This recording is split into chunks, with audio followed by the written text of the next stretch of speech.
खूबसूरत राजकुमारी। एक बहुत सुंदर पीढ़कर राज्य था। बहुत सुंदर होने के बाद भी कहीं ना कहीं कुछ कमी सी थी सुंदरता में। महाराज के खानदान में किसी राजकुमारी का जन्म नहीं हुआ था कई पीढ़ियों से। रानी, क्या करे हमें सुंदर राज्य का। ऐसा लगता है सब कुछ होते हुए भी कुछ कमी सी है। काश काश कोई हंसने खिलखिलाने वाली राजकुमारी होती इस सुंदर महल में। हाँ महाराज, कई पीढ़ियों से हमारे यहाँ राजकुमारी का जन्म नहीं हुआ है। काश हमें भी एक बेटी हो जाए। समय बीत जाता है और एक बहुत सुंदर राजकुमारी का जन्म होता है। खुशियाँ आती है और जश्न मनाया जाता है। राजकुमारी बहुत ज्यादा खूबसूरत होती है। रानी, हमें तो डर है। इतनी खूबसूरत राजकुमारी हमारे महल में आई है, कहीं किसी की बुरी नजर ना लग जाए हमारी बेटी को। हाँ, मुझे भी यही डर है। राजकुमारी को एक पल के लिए भी अकेले नहीं छोड़ना है। महल से बाहर के किसी भी इंसान की नजर राजकुमारी पर नहीं पड़नी चाहिए। एक दिन दासी राजकुमारी को सुला रही थी। तुम राजकुमारी को गोद में लेकर क्यों घूम रही हो? वो तो सो रही है, तो उसे अपने बिस्तर पर सुलाओ और अब जाओ यहाँ से। दासी वहाँ से चली जाती है। समय बीत जाता है। अब राजकुमारी बड़ी हो गई है, पर आज तक उसने बाहर की दुनिया नहीं देखी है। ना जाने पिताजी पर क्या जुनून है मुझे मुझे दुनिया से छुपा कर रखने का। यहाँ तक कि मेरी पढ़ाई तक यही राजमहल में होती है। ना बाहर किसी से मिलने की इजाजत है, ना बाहर तक जाने की। क्या करूं? तभी एक आवाज आती है। वो उस आवाज की तरफ देखती है तो देखती है बहुत सुंदर ब्लूबर्ड। आप एक राजकुमारी है और इतनी सुंदर भी, तो आपको क्या तकलीफ की आप इतना परेशान है? तुम बोल सकते हो? वाह, फिलहाल तुम्हें भी यही लगता है कि मेरे पास कोई रीजन नहीं है उदास होने का। मुझे बताओ, क्या पता मैं तुम्हारी परेशानी समझ पाऊं। लियोरा उसे सब बताती है। अच्छा, तो ये प्रॉब्लम है। तुम बताओ, अब तुम बोल कैसे सकते हो? ये तो बहुत मजेदार क्वालिटी है। हाँ, सबको यही लगता है, पर तुम्हारी और मेरी सिचुएशन बहुत हद तक सेम ही है। हम दोनों ही आजादी की तलाश में हैं। मतलब, मैं कुछ समझी नहीं। जिसे तुम एक मजेदार क्वालिटी समझ रही हो, वो एक श्राप है। मैं व्योला राज्य का राजकुमार हूँ। एक दिन जंगल में एक सुंदर ब्लू बर्ड के शिकार करने के दौरान मुझसे एक जादूगर का शीशा टूट गया। उस जंगल के जादूगर ने मुझे सजा के तौर पर ये खूबसूरत ब्लू बर्ड बना दिया। इस श्राप को तोड़ने का कोई तो तरीका होगा ना? मुझे बताओ, शायद मैं मदद कर सकूं कुछ।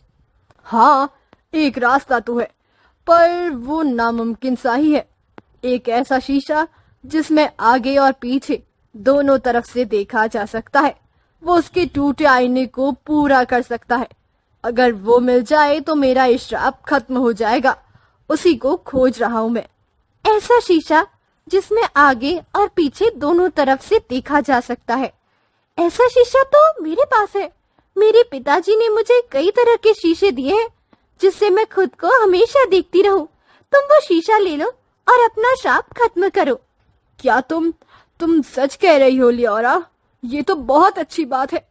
लियोरा उसे वो शीशा लाकर देती है, पर वो शीशा बहुत भारी होता है जो नियोल खुद नहीं ले जा सकता था। लियोरा, ये तो बहुत भारी है मेरे लिए। क्या तुम मेरे साथ चल सकती हो उस जंगल तक? मेरा श्राप खत्म होने के बाद मैं तुम्हें खुद महल तक लेके आऊंगा।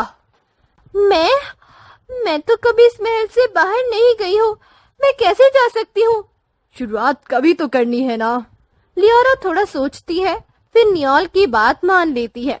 वो चुपके से महल से बाहर निकलती है और वो दोनों उस जंगल में पहुँचते हैं और उस जादूगर से मिलते हैं। तुम फिर आ गए। क्या चाहिए तुम्हें अब? मैं आपका मांगा शीशा ले आया हूँ। मुझे मेरी गलती के लिए माफ कर दो और इस शीशे से अपना आईना जोड़ लो और मेरा श्राप खत्म कर दो, प्लीज। जादूगर अपना आईना जोड़ता है।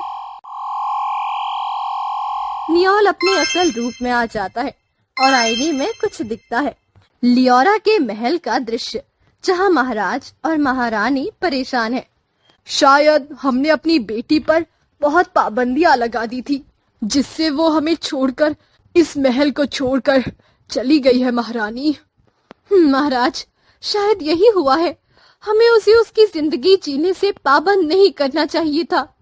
अगर लियोरा वापस आ जाए तो मैं उसे उसकी जिंदगी जीने की वो सब आजादी दूंगा जो वो चाहती है। यहाँ लियोरा और नियोल खुश हो जाते हैं और वो दोनों महल पहुँचते हैं जल्दी से। लियोरा, लियोरा तुम वापस आ गई। हम दोनों तो तुम्हारी फिक्र में बहुत परेशान हो गए थे। तुम कहाँ चली गई थी बेटी? पिताजी, मैं बस एक बहुत जरूरी काम पूरा करने गई थी और मैंने एक बहुत अच्छा दोस्त भी बनाया है। महाराज नियोल को देखकर पहचान जाते हैं। आप तो व्योला राज्य के राजकुमार है ना, जो कुछ समय पहले गायब हो गए थे? नियोल पूरी कहानी बताता है महाराज को। मुझे लियोरा बहुत पसंद है, वो बहुत अच्छी है। मैं उसके साथ एक बहुत खूबसूरत जिंदगी बिताना चाहता हूँ। लियोरा बहुत खुश होती है और महाराज दोनों की शादी बड़ी धूमधाम से करवाते हैं। तो बताइए दोस्तों, नियोल किस राज्य के राजकुमार थे? इसका आंसर कमेंट में आप जरूर दीजिएगा। Thank you so much video यहाँ तक देखने के लिए। Please like, comment, share and subscribe to Hindi tales. हम फिर मिलते हैं नेक्स्ट वीडियो में। Bye bye.